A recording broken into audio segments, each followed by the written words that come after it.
अस्सलाम वालेकुम वरहमतुल्लाहि वबरकातुहू।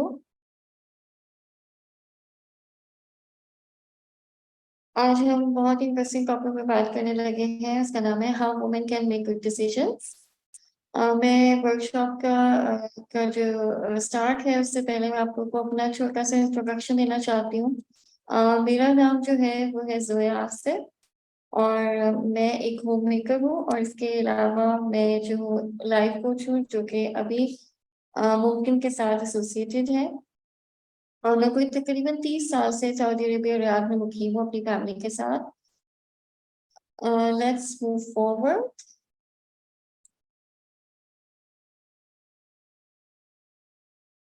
सबसे पहले मैं चाहती हूँ कि हम लोग जो है वो कुछ ग्राउंड रूल्स पे बात कर लें।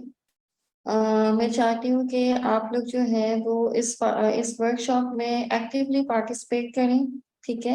और चैट बॉक्स में इंटरेक्टिवली अपना इनपुट दें और अगर आप माइक पे आकर भी बात करना चाहते हैं तो अपना हैंड रेस करें और हमारे साथ जो है कम्युनिकेट करें। इसके अलावा मैं चाहती हूँ कि आप लोग मोबाइल का काम बिल्कुल इस्तेमाल ना करें इस टाइम पे।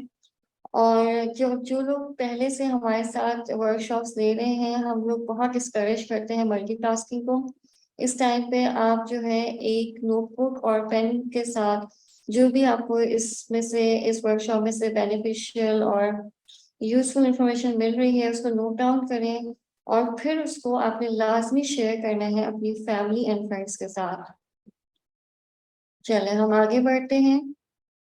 आज की जो हमारी वर्कशॉप है इसमें हम बात करेंगे कि एक गुड और बैड डिसीजन जो है वो कैसे मतलब कैसे डिसीजन जो है वो गुड हो जाता है या कैसे हमारा जो डिसीजन है वो खराब हो जाता है। इसके अलावा हम कुछ फैक्टर्स देखेंगे जिनकी बिना पे हमारा जो डिसीजन है वो गलत हो सकता है। इसके अलावा मैं आपके साथ डिसीजन मेकिंग का एक फ्रेमवर्क जो है वो आपके साथ शेयर करूंगी। फ्रेमवर्क जो होता है वो प्रोसेस से डिफरेंट होता है बिकॉज फ्रेमवर्क में गाइडलाइंस होती हैं और गाइडलाइंस को आप अपने इन्वायरमेंट और अपने जो आपका जो मतलब जैसा आपकी सिचुएशन है उसके हिसाब से आप उसको अवेल कर सकते हैं। लेकिन जो प्रोसेस होता है उसमें आपको स्टेप बाय स्टेप जो है वो फॉलो अप करना होता है। इसके अलावा मैं कुछ क्वेश्चंस का सेट आपके साथ शेयर करूंगी। वो क्वेश्चंस आपको हेल्प करेंगे कि how can you make a informed decision. अच्छा, अब मैं चाहती हूँ कि आप लोग एक नोटबुक और पेन लें और इस पे जो है अपना कोई सा भी एक ऐसा डिसीजन लिखें जो आपने भी रिसेंटली लिया हो पास्ट में। ठीक है। और फिर उसके साथ उसके कुछ फैक्टर्स को भी आप जो है वो नोट डाउन करें अपने पास।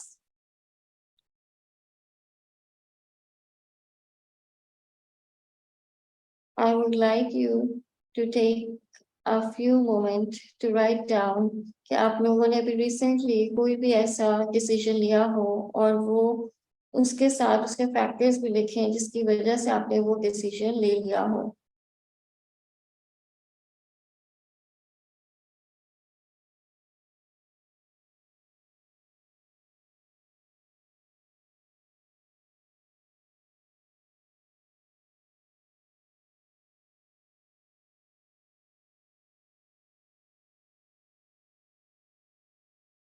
आप में से कोई अगर शेयर करना चाहता है तो वो भी अच्छा है। ये इन्होंने लिखा है मदीहा माइदा ताहिर, सॉरी, माइदा ताहिर ने लिखा है take a break from job. अच्छा, आपने अपनी जॉब से जो है वो ब्रेक लेना है उसके लिए आपने तो इसके साथ आपने अपने फैक्टर्स भी लिखने हैं कि किस तरीके से फिर आपने वो जो ब्रेक का मतलब आपने जो किस किस वो ब्रेक जो आपने लेनी थी अपनी जॉब से उसमें किन फैक्टर्स ने आपको हेल्प आउट किया वो डिसीजन लेने में। Okay Maliha, that's great. आप लोग अपने अपने डिसीजन से बता रहे हैं लेकिन जैसे यहाँ पे इन्होंने एक फैक्टर लिखा है फैमिली नीड्स में तो this is one of the factor. इसके अलावा भी अगर आपके और फैक्टर्स हैं तो उसको नोट डाउन कर लें and do share your recent past decisions। आप अगर चाहें तो आप माइक पे भी आकर बता सकते हैं और अगर आप चाहते हैं तो इधर चैट बॉक्स में भी लिख सकते हैं आप लोग।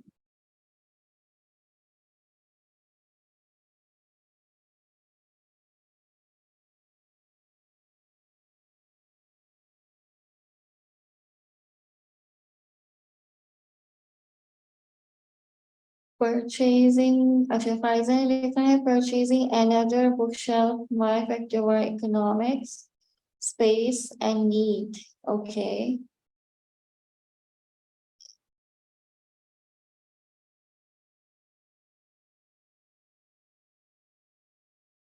In good liaison with the team, connect and communicate with the team. Okay, Maida. I associated, Cozy Tubanilka, I associated with an organization because it will help me in my career. Okay.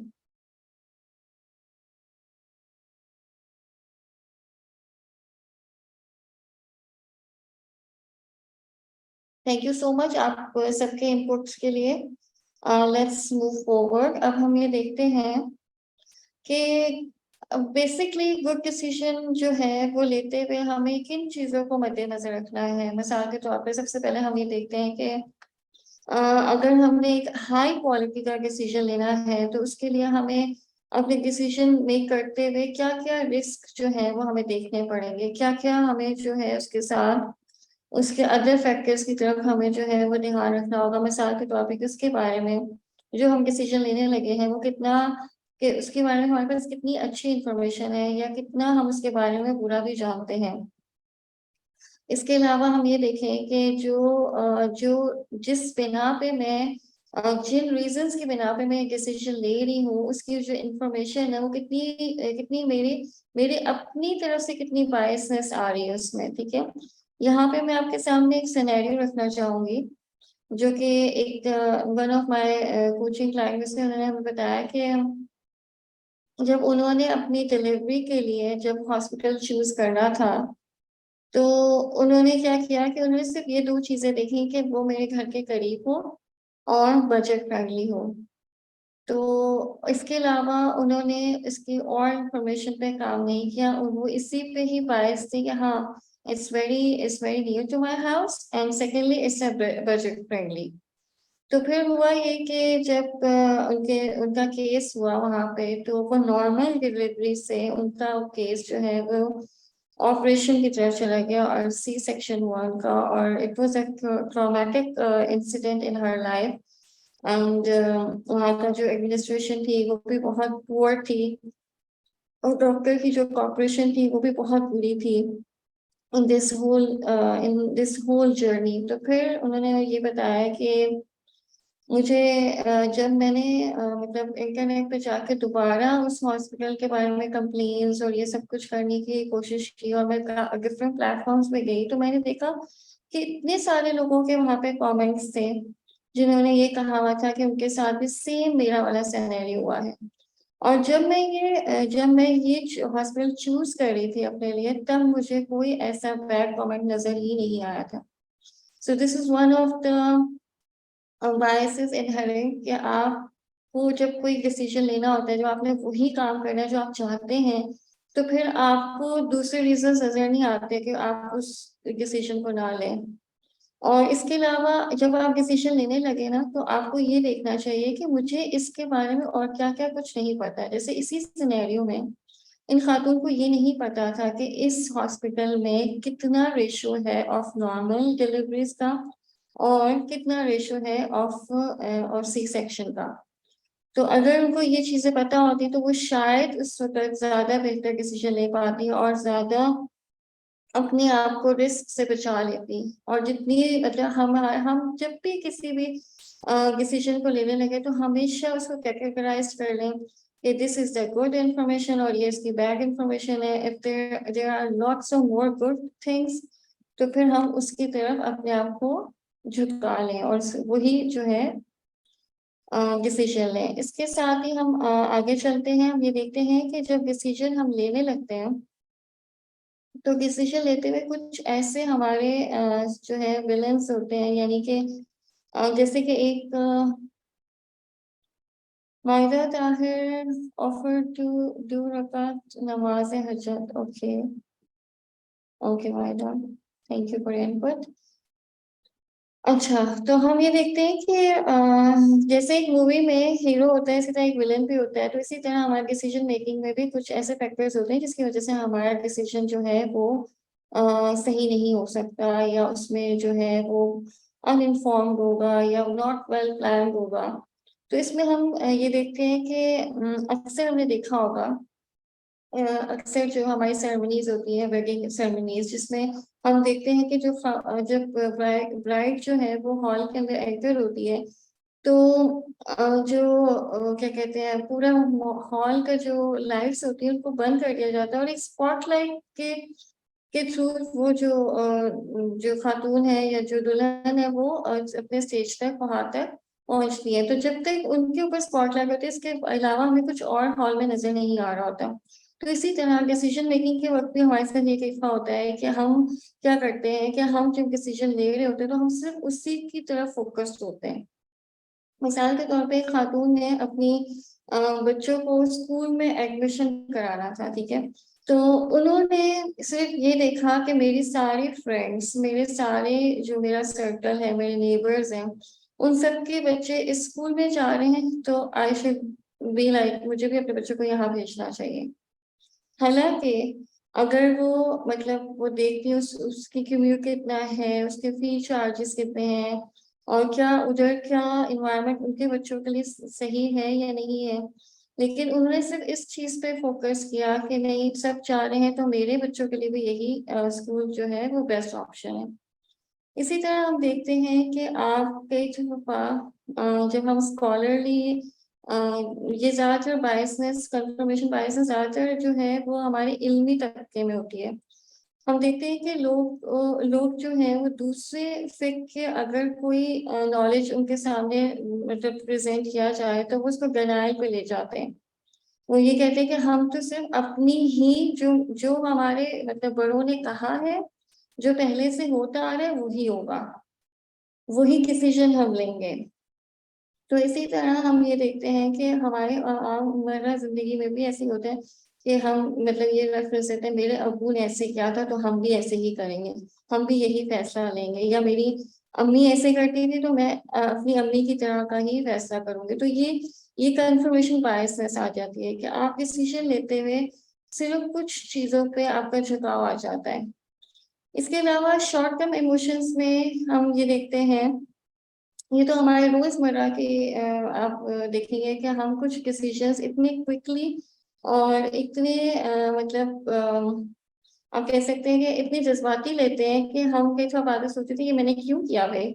मिसाल के तौर पे whenever we goes for the groceries, तो grocery में जाके हम ये करते हैं कि हमें अगर भूख लगी हुई और भूख के टाइम पे हम ग्रोसरी करने चले जाते हैं, तो हमारी ट्रॉली जो है वो ज्यादा भरती है चीजों से, तो हम जो है इमोशनल बाइंग करना शुरू कर देते हैं।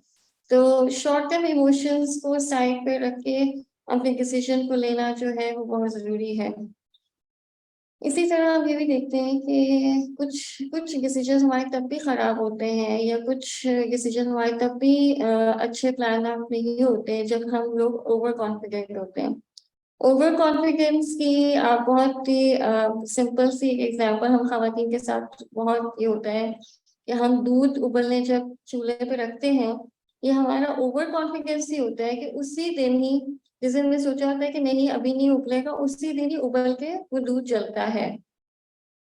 सो this is how we think के जो मैं डिसीजन ले रही हूँ वो ठीक है, लेकिन देर आर सम फैक्टर्स जो कि जिसकी वजह से वो डिसीजन जो है वो नहीं सही ले पाते हैं। जी मैं देखती हूँ चैट में क्या आया है। नादिया का कमेंट है, मैंने तलाक के बाद फिर इस शख्स के साथ निकाह ना करने का फैसला किया, इसलिए कि मैं अपने दीन की पढ़ाई करनी थी, और फिर से खौफ की जिंदगी के साथ मैंने नहीं जीना था। Okay, thank you so much Nadia for your.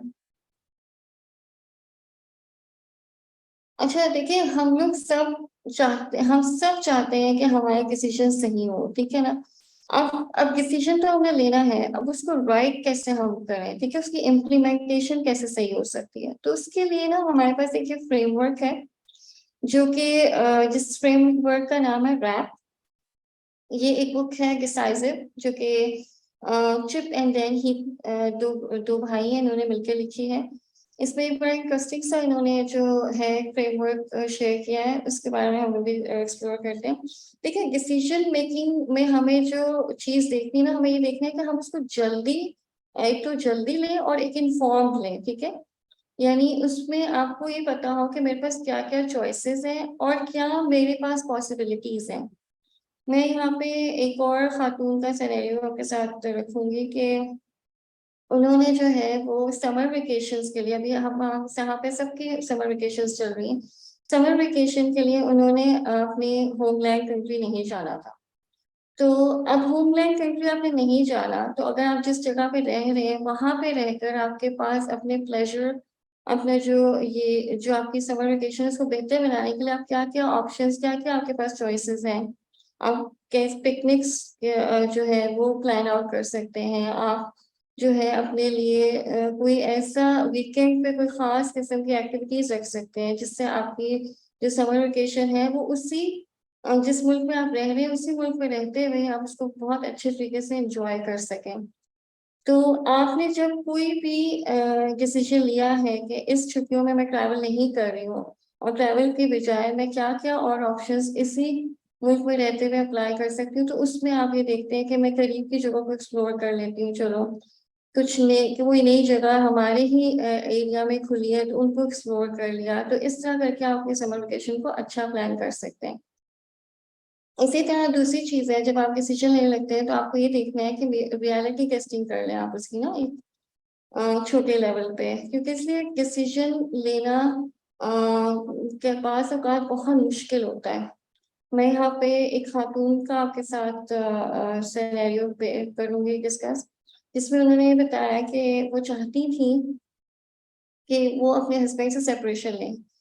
तो जब उन्होंने हमें ये बताया कि मैं सेपरेशन चाहती हूँ, तो हमारा सवाल उनसे ये था, क्या कभी आप अपने शौहर से दूर रही हैं या आपने कभी अलैदगी की है उनके साथ? तो शी सेड नो, मैं तो कभी अलहदा नहीं रही हूँ। तो फिर हमने उनसे पूछा कि अच्छा आप बताइए आप इसके बारे में क्या कर सकती हैं? तो शी सेड कि मैं जो हूँ ना वो अपनी बहन के घर जाके रह सकती हूँ। तो फिर उन्होंने इसको जब उन्होंने इस पे मतलब इस पे वर्क किया तो उनको मतलब वो एहसास हुआ कि हाँ, ये चीज़ तो वर्कआउट कर सकती है।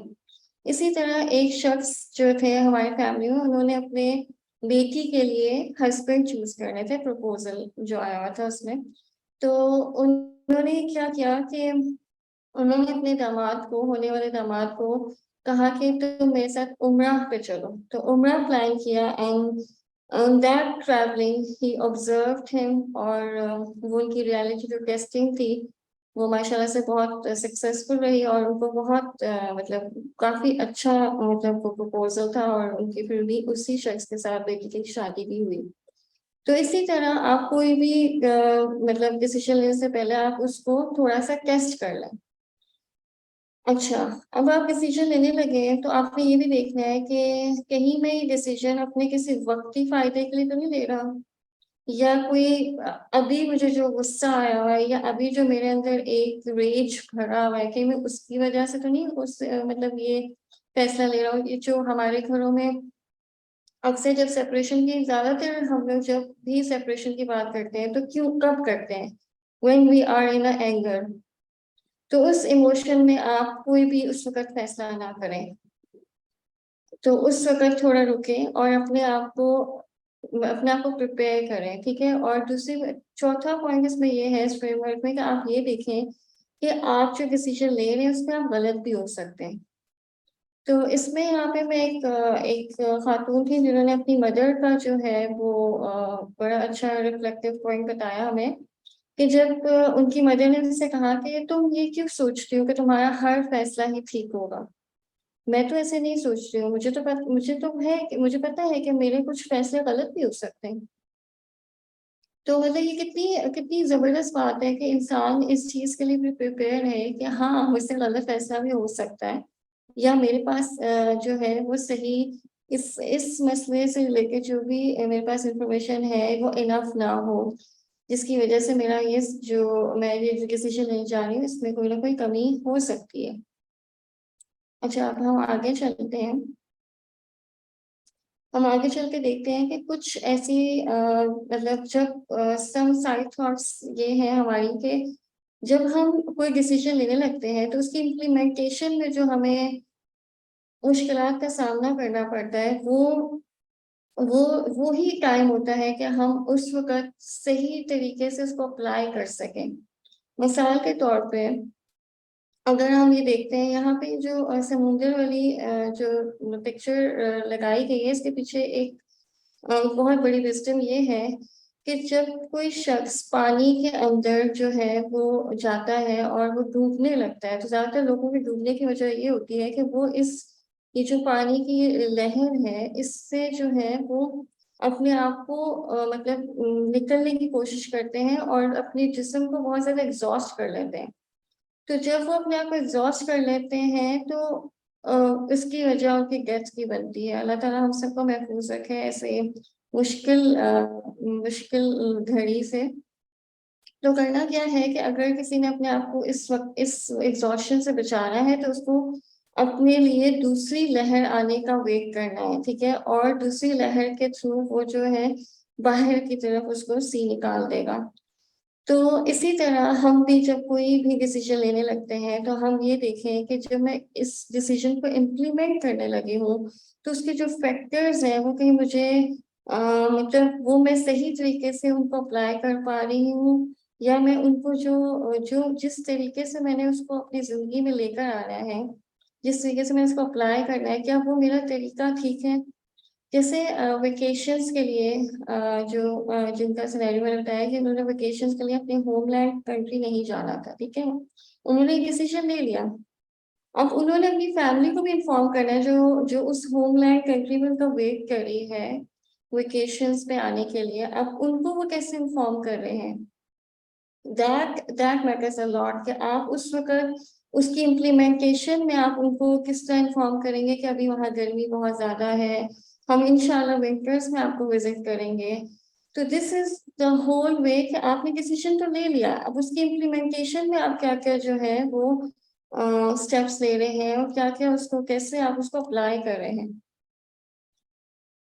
Let's move on. There are some questions जो कि आप अपने आप से पूछते हैं, यानी कि आप अपने आप को मज़ीद क्लैरिटी देते हैं कि आपने ये डिसीज़न जो लेना है, वो उसको लेने के बाद आपको क्या कोई रिग्रेट तो नहीं होगा? या आज अगर आप ये फैसला ले रहे हैं, तो मतलब क्या चीज़ है कि वो जो है आपको रोक रही है आज करने से? और अगर अभी अभी आप ले लेते हैं, तो 1 साल के बाद अपने आप को कहाँ देखते हैं?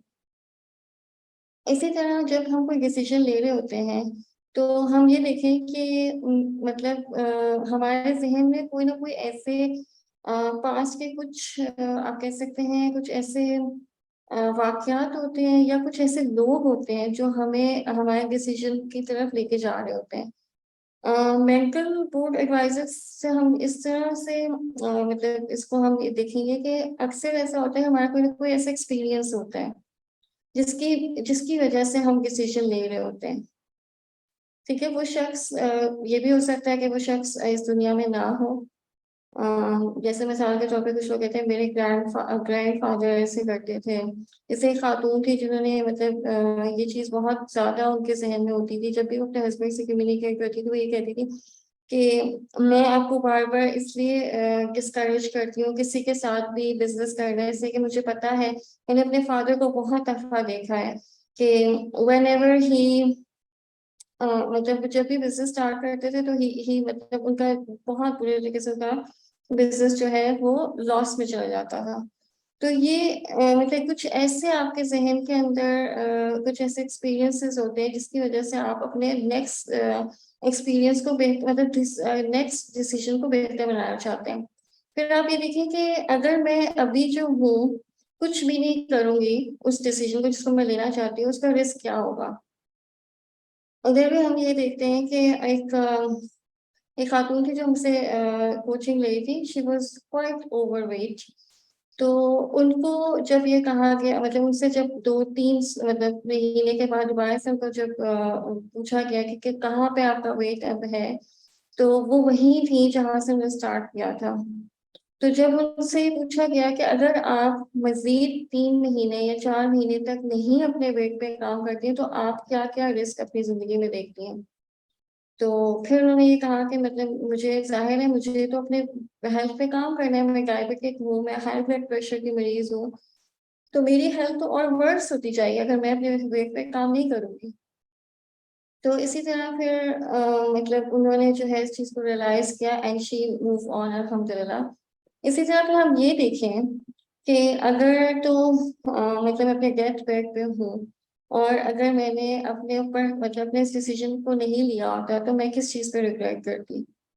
और इसके अलावा हम ये देखें कि अगर मतलब मैं इस पे एक्सपेरिमेंट करूँ कि मैं ये देखूँ कि जो मैं ये काम करने लगी हूँ, जो मैं डिसीजन लेने लगी हूँ, उस पे इसको एज एक्सपेरिमेंट में अप्लाई करूँ। जैसे कि हमने पहले भी बात की थी कि जैसे उन शख्स ने अपने अपने लिए जब दामाद को एक्सपीरियंस मतलब उनके लिए जब प्रपोजल आया तो कैसे वो उनको वहां पे लेकर गए। और फिर इसी तरह जो खातून जिन्होंने मतलब स्कूल में बच्चों को डालना था करना था, उन्होंने भी पहले ये किया कि 2-3 विजिट स्कूल के किए और उन्होंने देखा कि उनको छोड़ना करना आसान है मेरे लिए या नहीं।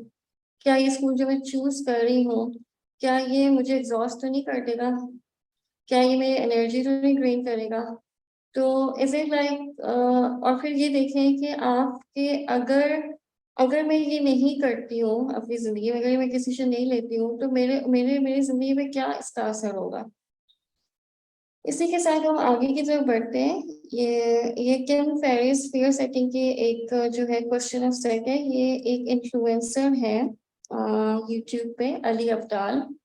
इन्होंने जो है वो कुछ सेट ऑफ क्वेश्चंस दिए हैं कि जब आप कोई डिसीजन ले रहे हो, डिसीजन लेते हुए आप ये देखेंगे ये 5 सवाल उनके बहुत इंटरेस्टिंग है जिसमें उन्होंने बताया कि अगर ये मैं काम नहीं कर रहा हूँ अभी, तो वो इसके पीछे मेरा फियर फैक्टर क्या है, what I am scared of. अक्सर जब जैसे खातन जब सेपरेशन के मामले में मतलब ये डिसीजन ले लेती है तो वो इसको डिले क्यों करती है, because they are not financially stable. तो फाइनेंशियल स्टेबिलिटी की वजह से कई दफा वो अपने आप को रीफ मतलब अपने आप को नहीं उस डिसीजन को ले पा रही होती है। मेरी एक तो खातून से बात हुई तो उन्होंने बताया कि Zoya you know it's like 24 years of marriage of toxic किस्म की मैरिज थी, लेकिन मुझे सिर्फ इसलिए मैं एग्जिट नहीं ले पा रही थी, मैं स्टेबल मतलब मैं फाइनेंशियली स्टेबल नहीं थी। तो स्टेबिलिटी को करते करते अब मतलब मैंने जाके जो है वो मतलब अल्हम्दुलिल्लाह मैं सेपरेट हुई हूँ। तो अब इसमें दूसरी चीज ये है कि अगर अगर मैं ये नहीं करती हूँ तो मैं ये क्यों नहीं कर पा रही। ठीक है, और फिर ये है कि अगर अगर ये एब्सोल्यूट वर्स्ट सिनेरियो भी हो जाए मेरी जिंदगी में, तो मैं क्या करूंगी इसके लिए ना। और इसके अलावा इसी तरह इन्हीं खातून की ये बात थी कि अगर अगर मैं अपनी मैरिज को 24 years से इतना टेरिबली उसको बेयर कर रही थी तो उसके पीछे मेरे हेल्थ के बहुत सारे इश्यूज हो गए थे। मेरा एड्रिनल जो था वो बहुत ज्यादा मतलब प्रेशर में था।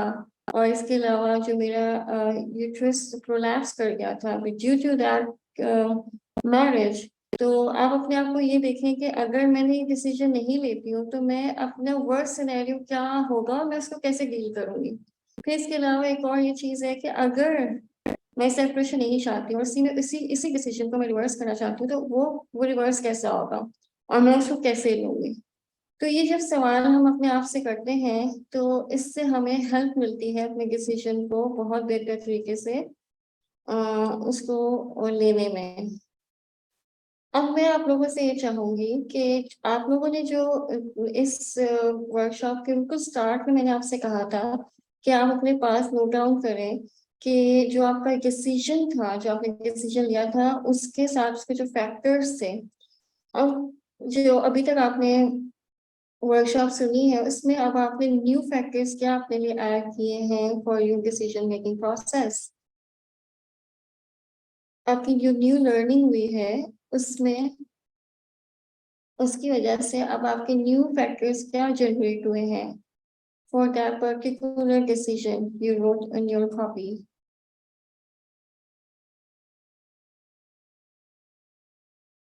आप लोग चैट बॉक्स में भी लिखकर मुझे बता सकते हैं अपने नए फैक्टर्स, और अगर कोई माइक पे भी आना चाहता है तो हैंड रेज करें, और हम जो है उनको सुनेंगे इंशाल्लाह।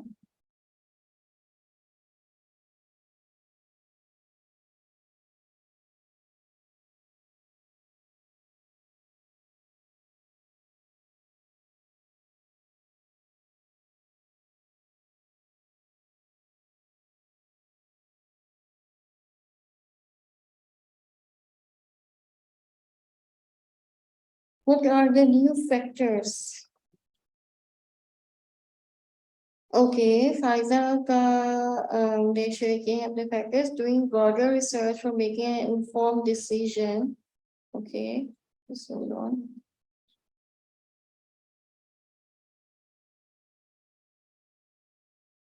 Informed decision, consideration of the fear that is stopping me from making decision in my life. Okay.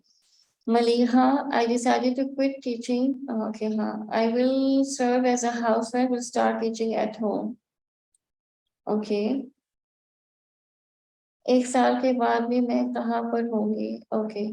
Okay, Nadia Nadia का न्यू फैक्टर में ये किया है कि एक साल के बाद मैं कहाँ होंगी। दिस इज वेरी इंपॉर्टेंट कि आप अपने आप को ये देखें कि अगर मैं अभी ये काम नहीं करती हूँ तो अगले 6 महीने या 4 महीने के बाद मैं कहाँ पर होंगी। और दिस इज वेरी इंपॉर्टेंट कि हम इस चीज को मेजर करते रहें। अच्छा जी, reasoning inform and be prepare for result. Okay, I'm confused after marriage. I will be doing job or not. Please suggest me. What is goes wrong? Mhm.